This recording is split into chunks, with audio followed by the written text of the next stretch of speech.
কারণ হাদিসে পাকের মধ্যে রয়েছে মান ইউরিদুল্লাহু খায়রান ইউফাক্কিহুহু ফিদ্দীন। নবী পাক সাল্লাল্লাহু আলাইহি ওয়াসাল্লাম ইরশাদ করেন, আল্লাহ তাআলা যার সাথে ভালাই চান, যার সাথে কল্যাণ চান, যার উপরে দয়া করতে চান, আল্লাহ তাআলা তাকে দ্বীনের জ্ঞান দান করেন। বলুন সুবহানাল্লাহ। দ্বীনের শিক্ষা দান করেন, দ্বীনের ফকিহ বানিয়ে দেন, দ্বীনের আলিম বানিয়ে দেন। তো দ্বীনের আলিম হওয়া এটা আল্লাহর রহমত, আল্লাহর মেহেরবানি। দ্বীন শিক্ষা অর্জন করা এটা আল্লাহর মেহেরবানি, আল্লাহর দয়া। আর এই দয়ার জন্য কেউ যদি এমনকি কারোর সাথে যদি কেউ দুশমনি রাখে, দোষ রাখে, কিনা রাখে, কোন আলিমকে শত্রু মনে করে এই জন্য যে সে দ্বীনি শিক্ষা অর্জন করেছে, তাহলে তার উপরে কাফেরের ফতোয়া রয়েছে, কুফরের ফতোয়া রয়েছে। শুধুমাত্র দ্বীনি শিক্ষার জন্য তাকে নিজের দুশমন ভাবে, নিজের শত্রু ভাবে মুআজ্জাজ। আর যদি তা না হয়, বরং দ্বীনি শিক্ষার জন্য নয়, অন্যান্য কারণে, তাহলে সেটা নাজায়েজ রয়েছে, হারাম রয়েছে। আল্লাহ তাআলা আমাদের জীবনের জন্য এক বিধান দিয়েছেন, যার নাম কুরআনুল কারীম। আমাদেরকে নিজের জীবন বেহতর এবং উত্তম করার জন্য যে প্রদর্শকের দরকার, যাকে অনুসরণ করার দরকার, সেই নবী এবং তার উপরে নাযিলকৃত কিতাব আমাদের জন্য যথেষ্ট। আমরা মুসলমান, যে ইসলাম সর্বধর্মের চাইতে সত্য এবং উত্তম ধর্ম, ইন্নাদ দীনা ইনদাল্লাহিল ইসলাম, আল্লাহ তাআলার কাছে পছন্দনীয় হতে হলে ইসলামের পথের পথিক হতে হবে, কামিল মুমিন হতে হবে, এবং আখিরাতের ভালো আঞ্জাম, ভালো নতিজা পেতে হলে আল্লাহর কালামের উপরে আমল করতে হবে। যে কিতাব, যে বিধান আমাদেরকে দিয়েছেন, সেই বিধান অনুযায়ী জীবনযাপন করতে হবে।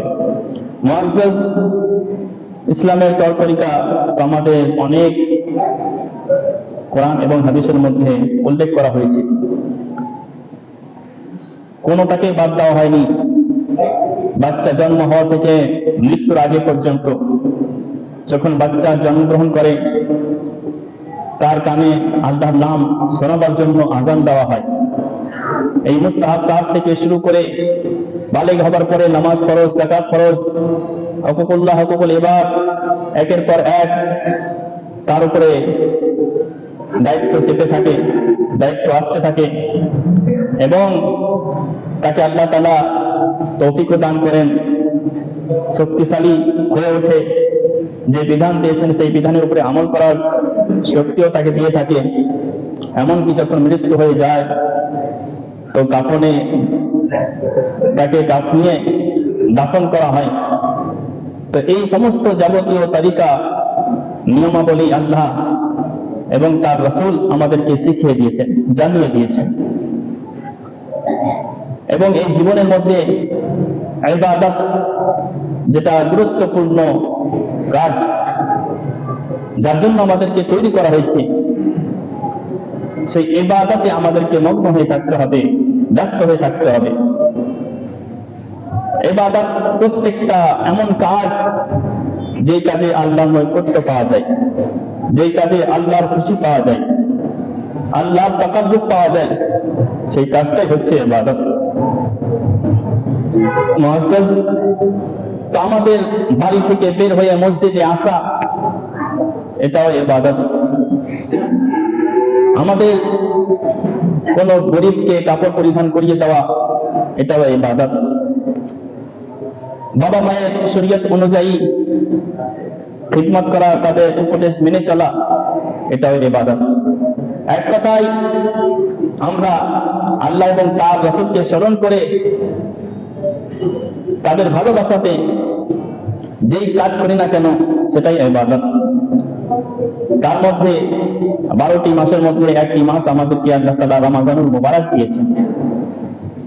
আর এমন অফার দিয়েছেন যে অন্যান্য মাসে একটি কাজ করলে, একটি নেকি করলে 10টি, আর এই রমাদানুল মুবারকে একটি নেকি করলে 70টি নেকি, 70 গুণ বেশি সওয়াব। এটা আমাদেরই জন্য আল্লাহ তাআলার মেহেরবানি, আল্লাহ তাআলার দয়া। মুআজ্জাজ আয়াতে পাকের মধ্যে আল্লাহ তাআলা ইরশাদ করেন, কুলু ওয়াশরাবু হাত্তা ইয়াতাবায়্যানা লাকুমুল খাইতুল আবয়াদ মিনাল খাইতিল আসওয়াদ মিনাল ফাজর। যার অর্থ হচ্ছে যে তোমরা খাও, পান করো, যতক্ষণ পর্যন্ত খাইতে আবিয়াদ প্রকাশ না হয়ে যায়। খাইত মানে হচ্ছে দাগ বা ধাগাকেও বলা হয়, আবিয়াদ মানে সাদা। তো সাদা ধাগা বা সাদা দাগ প্রকাশ না হয়ে যায়। মিনাল খাইতিল আসওয়াদ, আসওয়াদ মানে হচ্ছে কালো। কালো দাগ থেকে বা কালো রেখা থেকে সাদা রেখা প্রকাশ না পেয়ে যায়, সেই সাদা রেখা কিসে? মিনাল ফজরের। এখানে কালো রেখা বলতে রাতকে বোঝানো হয়েছে, আর সাদা রেখা বলতে ফজরের সুবহে সাদিককে বোঝানো হয়েছে। আল্লাহ তাআলা নির্দেশ দিচ্ছেন যে রাতের রেখা থেকে, রাতের দাগ থেকে যখন কালো দাগ থেকে সাদা দাগ অর্থাৎ সুবহে সাদিকের সেই উজ্জ্বলতা প্রকাশ পেয়ে যাবে, তখন তোমরা খাওয়া দাওয়া, পান করা এবং অন্যান্য যেটা রোজার ভঙ্গের কারণ হতে পারে সেগুলি থেকে বেঁচে থাকো। মুআজ্জাজ যখন প্রথম রোজা ফরজ হয়, এর আগে আমরা জেনেছি যে হিজরির 2 বছর, দ্বিতীয় বছর অর্থাৎ 2 হিজরিতে রোজা ফরজ হয়েছিল শাবান মাসের 10 তারিখে। তো যখন প্রথম রোজা ফরজ হয়েছিল, তখন খাওয়া দাওয়ার যেটা সময়,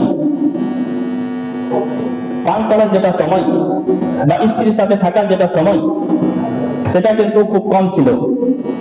সূর্য অস্ত যাওয়ার পর থেকে ঘুমানো পর্যন্ত বা এশা পর্যন্ত, অর্থাৎ মাগরিব থেকে এশা পর্যন্ত, এটির মধ্যে যা খাবার খেয়ে নেবে, যা পানি পান করে নেবে, এটি সময় ছিল। এবং স্ত্রীর সাথে মেলামেশা করাও নাজায়েজ ছিল ফজরের আগে পর্যন্ত, অর্থাৎ এশা থেকে আর কিছু করতে পারবে না, অর্থাৎ রোজা শুরু হয়ে গেল। তো এর অনেক কারণ আছে। কিছু সাহাবী রাতের বেলায় নিজের স্ত্রীর সাথে মেলামেশা করেন এবং কয়েকজনের এরকম ঘটনা ঘটে। নবী পাক সাল্লাল্লাহু আলাইহি ওয়াসাল্লামের দরবারে এসে পৌঁছান এবং আরজ করেন, ইয়া রাসূলুল্লাহ, ইয়া হাবিবাল্লাহ, আমরা গুনাহ করে ফেলেছি। এরকম সিচুয়েশন হবার পরে আল্লাহ তাআলা আয়াত নাযিল করে দিলেন, ফালআন বাশিরুন্না, অর্থাৎ আল্লাহ তাআলা বলে দিলেন যে এখন থেকে তোমরা ফজর শুরু হওয়া থেকে নিয়ে সেই সময়টা ধরে নাও। একজন সাহাবী সামরা বিন কাইস রাদিয়াল্লাহু তাআলা আনহু দিনের বেলায় সারা দিন জমিতে কাজ করলেন, রোজা অবস্থায়, রোজার মাস ছিল। রোজা থেকে সারা দিন কাজে ব্যস্ত থাকলেন। সন্ধ্যাবেলায় আসলেন মাগরিবের সময়, এসে তিনি স্ত্রীর কাছে খাবার চাইবেন। স্ত্রী ব্যস্ত ছিলেন কোনো কাজে, একটু বিলম্ব হলো, একটু দেরি হলো। তিনি যখন নাস্তা বা খাবার নিয়ে আসলেন, তো দেখলেন হযরত সামরা বিন কাইস রাদিয়াল্লাহু তাআলা আনহু ঘুমিয়ে পড়েছেন। যেহেতু সারাদিন ক্লান্ত ছিলেন, কাজে মগ্ন ছিলেন, একটু আরাম পেয়েছেন, ঘুমিয়ে পড়েছেন। আর যখন তার স্ত্রী খাবার নিয়ে আসেন, তখন কিন্তু একটু বিলম্ব হলো। এবার ঘুমের পর থেকে, যেহেতু তখন এটা সময় ছিল যে মাগরিব থেকে এশা পর্যন্ত, আর যদি মাগরিবের পরে কেউ ঘুমিয়ে যায়, তো ঘুম থেকে উঠেই তার রোজা শুরু। যেহেতু ইনি ঘুমিয়ে গিয়েছিলেন, ঘুমানোর পরে যখন জেগে উঠলেন, তার স্ত্রী খাবার দিচ্ছেন, তো তিনি অস্বীকার করলেন, না, আমি তো রোজা শুরু করে দিয়েছি, আমার তো রোজা শুরু হয়ে গেছে। মুআজ্জাজ তো কত সংকীর্ণ সময় ছিল। তখন আল্লাহ তাআলা এটা সাবাবের নুজুল বানিয়ে আল্লাহ তাআলা ওহী নাযিল করলেন। আয়াতে পাক অবতীর্ণ হলো নবী পাক সাল্লাল্লাহু আলাইহি ওয়াসাল্লাম দরবারে। তখনকার সময়টা কেমন ছিল? কোন সাহাবী একটু অসুবিধায় পড়েছেন বা কোন সাহাবীর এমন অবস্থা হয়ে গেছে যে তিনি কোনো রাস্তা পান নাই, তখন আল্লাহর তরফ থেকে মেহরবানি হয়ে যেত। আয়াত নাজিল হওয়ার সেই যুগ ছিল, আয়াত নাজিল হওয়ার সেই সময় ছিল।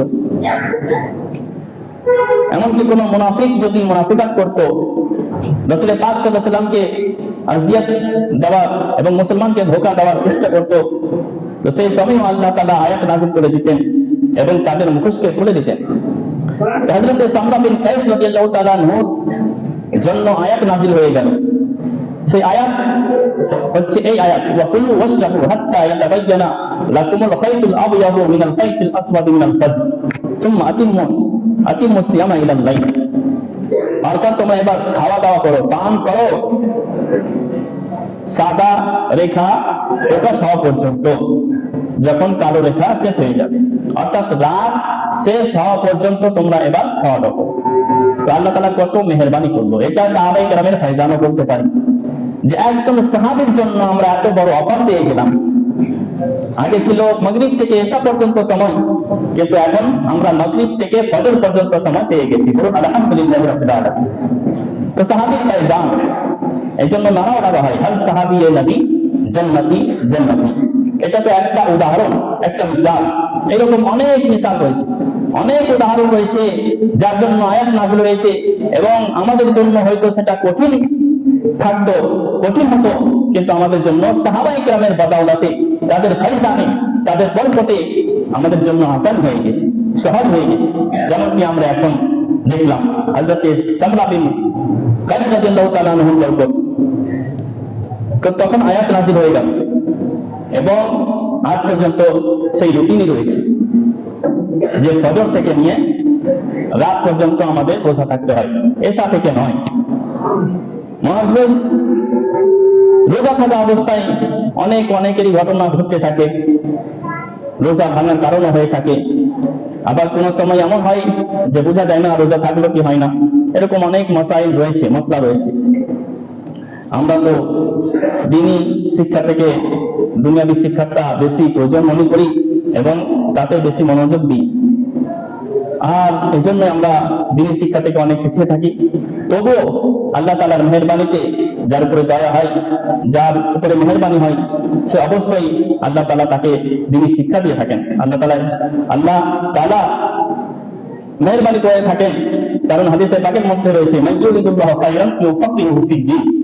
নবী পাক সাল্লাল্লাহু আলাইহি ওয়াসাল্লাম ইরশাদ করেন, আল্লাহ তাআলা যার সাথে ভালাই চান, যার সাথে কল্যাণ চান, যার উপরে দয়া করতে চান, আল্লাহ তাআলা তাকে দ্বীনের জ্ঞান দান করেন। বলুন সুবহানাল্লাহ। দ্বীনের শিক্ষা দান করেন, দ্বীনের ফকিহ বানিয়ে দেন, দ্বীনের আলিম বানিয়ে দেন। তো দ্বীনের আলিম হওয়া এটা আল্লাহর রহমত, আল্লাহর মেহেরবানি। দ্বীনি শিক্ষা অর্জন করা এটা আল্লাহর মেহেরবানি, আল্লাহর দয়া। আর এই দয়ার জন্য কেউ যদি এমনকি কারোর সাথে যদি কেউ দুশমনি রাখে, দোষ রাখে, কিনা রাখে, কোন আলিমকে শত্রু মনে করে এই জন্য যে সে দ্বীনি শিক্ষা অর্জন করেছে, তাহলে তার উপরে কাফেরের ফতোয়া রয়েছে, কুফরের ফতোয়া রয়েছে। শুধুমাত্র দ্বীনি শিক্ষার জন্য তাকে নিজের দুশমন ভাবে, নিজের শত্রু ভাবে। মুআজ্জাজ, আর যদি তা না হয়, বরং দ্বীনি শিক্ষার জন্য নয়, অন্যান্য কারণে, তাহলে সেটা নাজায়েজ হয়েছে, হারাম হয়েছে। যাই হোক, জেনাবাদ অবস্থায় যদি আপনার শুভে সাদিক হয়ে যায়, ফরজ গোসল হয়ে গেছে, গোসল ফরজ হয়ে গিয়েছে, এবার টাইমও নাই গোসল করার, এইদিকে সেহরি খাওয়ার টাইম হয়তো 10 মিনিট রয়েছে, এমন তো অবস্থায় কি করবে মুআজ্জাজ? তেমন অবস্থায় এমনি টাইমও যদি গোসল ফরজ হয়ে থাকে কারো উপরে, তো খাওয়া পান করা হচ্ছে মাকরুহ, মাকরুহে তানজিহি, মাকরুহে তাহরিমি নয়। মাকরুহে তাহরিমি মানে হচ্ছে হারামের কাছাকাছি, আর মাকরুহে তানজিহি মানে হচ্ছে হালালের কাছাকাছি।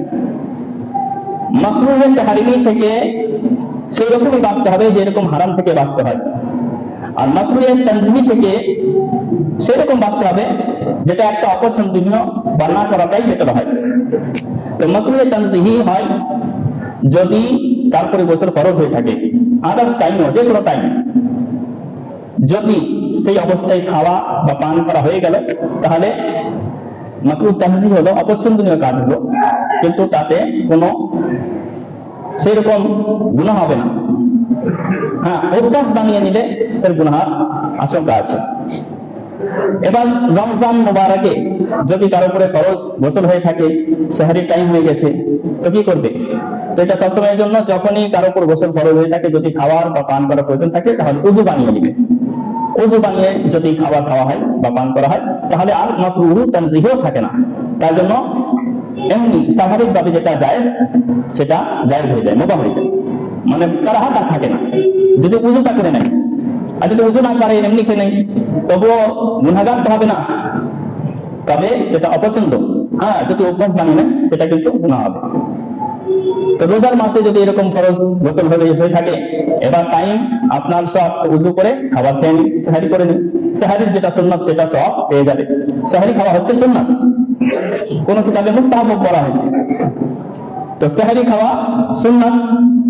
এবার সেই অবস্থায় এবার দেখা গেল যে সেহরি হলো না, সকাল হয়ে গেল, আর সে জানাবাত অবস্থায় রয়েছে, অর্থাৎ তার উপরে গোসল ফরজই রয়েছে, তো তার রোজা হবে কি হবে না? সেহরিও খায়নি, গোসলও করেনি, তো মসলা হচ্ছে তার রোজা হয়ে যাবে। কারণ রোজার যেটা শর্ত সেটা হচ্ছে সুবহ সাদিক থেকে নিয়ে রাত পর্যন্ত খাওয়া, পান করা এবং শরবত থেকে, জিমা থেকে দূর থাকা, এটা হচ্ছে শর্ত। তো শর্ত তো পাওয়া গিয়েছে। সেহরি খাওয়া সুন্নাত বা মুস্তাহাব, শর্ত নয়। জেনে বুঝেও যদি কেউ সেহরি ছেড়ে দিল, খেলো না, আর রোজা শুরু হয়ে গেল, নিয়ত করে নিল রোজা, তবুও তার রোজা হয়ে যাবে। জেনে বুঝেও সেহরি খায়নি, তবুও তার রোজা হয়ে যাবে। তবে কি সুন্নাতকে ছাড়ার জন্য এটা অপছন্দ কাজ হবে, জেনে বুঝে। আর যদি আজানতে ছুটে যায় বা ঘুমার অবস্থাতে ছুটে যায়, তাহলে কোনো কারাহাত নেই, কোনো মাকরুহ নেই, রোজা তো তাকে থাকতেই হবে, রোজা থাকতে হবে। সেহরি খেলেও রোজা থাকতে হবে, সেহরি না খেলেও রোজা থাকতে হবে। মাহে রমজানের রোজা হচ্ছে ফরজ, রোজা থাকতেই হবে। সেহরি খেলেও থাকতে হবে, সেহরি না খেলেও থাকতে হবে, এটা মনে রাখতে হবে। সেহরি খাওয়ার সময় পেল তো ফায়দা হলো, একটু দুনিয়াতেও ফায়দা হলো, একটু শক্তি পেল, আর সুন্নাতের জন্য নেকিও পেল। আর যদি ভুল অবস্থায় বা ঘুমের ঝোঁকে সেহরি খাওয়ার নিয়ত ছিল কিন্তু পেল না, তো সেহরি খাওয়ার যেহেতু নিয়ত ছিল, নিয়তের সওয়াবও পেল, আর ইনশাআল্লাহ সে রোজা রাখার তৌফিকও পেয়ে গেল। আর জেনে বুঝে তো কেউ ছাড়বে না, কারণ মুমিন ব্যক্তি নবী পাক সাল্লাল্লাহু আলাইহি ওয়াসাল্লামের সুন্নাতকে ছাড়ে না, জেনে বুঝে কেউ ছাড়ে না, এটা ঈমানের একটা পরিচয়। তো এটা জানাবাত অবস্থায় যদি রোজা থাকা যায়, তাহলে কি হবে সেটা হুকুম জেনে গেলেন। এবার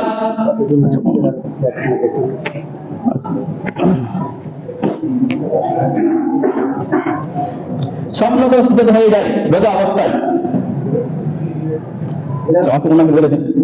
রোজা অবস্থায় যদি কারো ইহতিলাম হয়ে যায় বা স্বপ্নদোষ হয়ে যায়, তাহলে কি হবে? তো তাহলেও কোনো রোজার ক্ষতি হবে না। এটা কিতাবের মধ্যে রয়েছে, লা ইউফসিদু সাওমা আল ইহতিলাম লিআন্নাহু গায়রু মাকসুদ। স্বপ্নদোষ বা ইহতিলাম হয়ে গেলে রোজা ভঙ্গ হয় না বা রোজা মাকরুহ হয় না, রোজা মাকরুহ হয় না। এই জন্য যে সেটা অনিচ্ছাকৃত গোসল ফরজ হয়ে গেল, স্বপ্নদোষ হয়ে গেল, গোসল ফরজ হয়ে গেল, এতে রোজা ভঙ্গ হবে না। তবে হ্যাঁ, ইচ্ছাকৃত ভাবে যদি গুনাহ কাজ করে তাহলে কিন্তু রোজা ভেঙে যাবে, তাহলে রোজা ভেঙে যাবে এবং তার কাজা করতে হবে। কাফারা তার উপরে ওয়াজিব হবে না, তবে কাজা করতে হবে। তো স্বপ্নদোষ রোজা ভাঙে না। সেহরি না খেলেও রোজা হবে, এটাও তো জেনে গেলেন, কারণ সেহরি খাওয়া সুন্নাত। নবী পাক সাল্লাল্লাহু আলাইহি ওয়াসাল্লাম বলেছেন, তাসাহহারু ফাইন্না ফিস সাহরি বারাকা, অর্থাৎ সেহরি খাও, সেহরিতে বরকত রয়েছে। তো যদি ছুটে যায় সেহরি খাওয়া, তবুও রোজা রাখতে হবে, রোজা হয়ে যাবে। রোজা অবস্থায় যদি মোবাইলে গান শুনে বা যেটা মাকরুহ বা হারাম কাজ সেটা দেখে বা করে বা শুনে, তাহলে রোজা ভাঙবে কি ভাঙবে না? তার মশলা হচ্ছে রোজা তো ভাঙবে না, রোজা হয়ে যাবে। কিন্তু রোজার ব্যাপারে বলা হয়েছে আস-সাওমু জুন্নাহ, রোজা হচ্ছে ঢাল, তাকে আযাব থেকে বাঁচাবে, তাকে শাস্তি থেকে বাঁচাবে। তো যখন ঢাল অর্থাৎ তলোয়ার, আর এক হাতে ঢাল থাকে, এক হাতে তলোয়ার থাকে, তলোয়ার বার করে আর ঢালে সেটাকে রুকাবট বানায়। তো ঢাল যদি মজবুত হয় তাহলে তো কোনো অসুবিধা হবে না, আর ঢাল যদি কমজোর হয় তাহলে হয়তো কেউ তলোয়ারের বার করলো, ঢালটা ভেঙে দিতে পারে। তো ঢাল কমজোর হয়ে গেলে এটা নিজেরই ক্ষতি। তো রোজা অবস্থায় যদি গান শোনে, গান দেখে বা এরকমই কোনো গুনার কাজ করে তাহলে রোজা তো হয়ে গেল, কিন্তু রোজা যে আল্লাহ তাআলা রোজার ফজিলত লিখেছেন সেই ফজিলত হতে মাহরুম হতে পারে, বঞ্চিত হতে পারে। বা রোজার যে ঢাল একটা, রোজা কমজোর মানে রোজার যে সম্পূর্ণ ফজিলত সেই সম্পূর্ণ ফজিলত নাও পেতে পারে, রোজার সওয়াব অবশ্য পাবে, কম সওয়াব পাবে। হেদায়েত কিতাবের মধ্যে রয়েছে আল মাসি লা তুসিবু সাওমা ওয়ালাকিন তুনকিসু আজরা। গুনাহ রোজাকে তো ভাঙে না, কিন্তু রোজার সওয়াবটাকে কমিয়ে দেয়, রোজার নেকিটাকে কমিয়ে দেয়। তো এই কয়েকটি মাসলা খুব জরুরি মনে করেছিলাম এবং প্রশ্ন হয়েছিল, এই জন্য যেন সকলেরই জানা থাকে বলে দিলাম। সেহরি খাওয়ার শক্ত স্বভাব, জনাবত অবস্থা এবং সেহরি না খেলে রোজা হুকুম, আর আপনার গুনাহ করলে রোজার উপর কি হবে। আল্লাহ তাআলা আমাদের সকলকেই রোজার হকের মতো হক আদায় করতে করার তৌফিক দান করেন এবং আমাদের সকলকেই রমজানুল মুবারকের ফয়জান দান করেন। সকলে বলুন আমিন সুম্মা আমিন। ওয়া মা আলাইনা ইল্লাল বালাগ।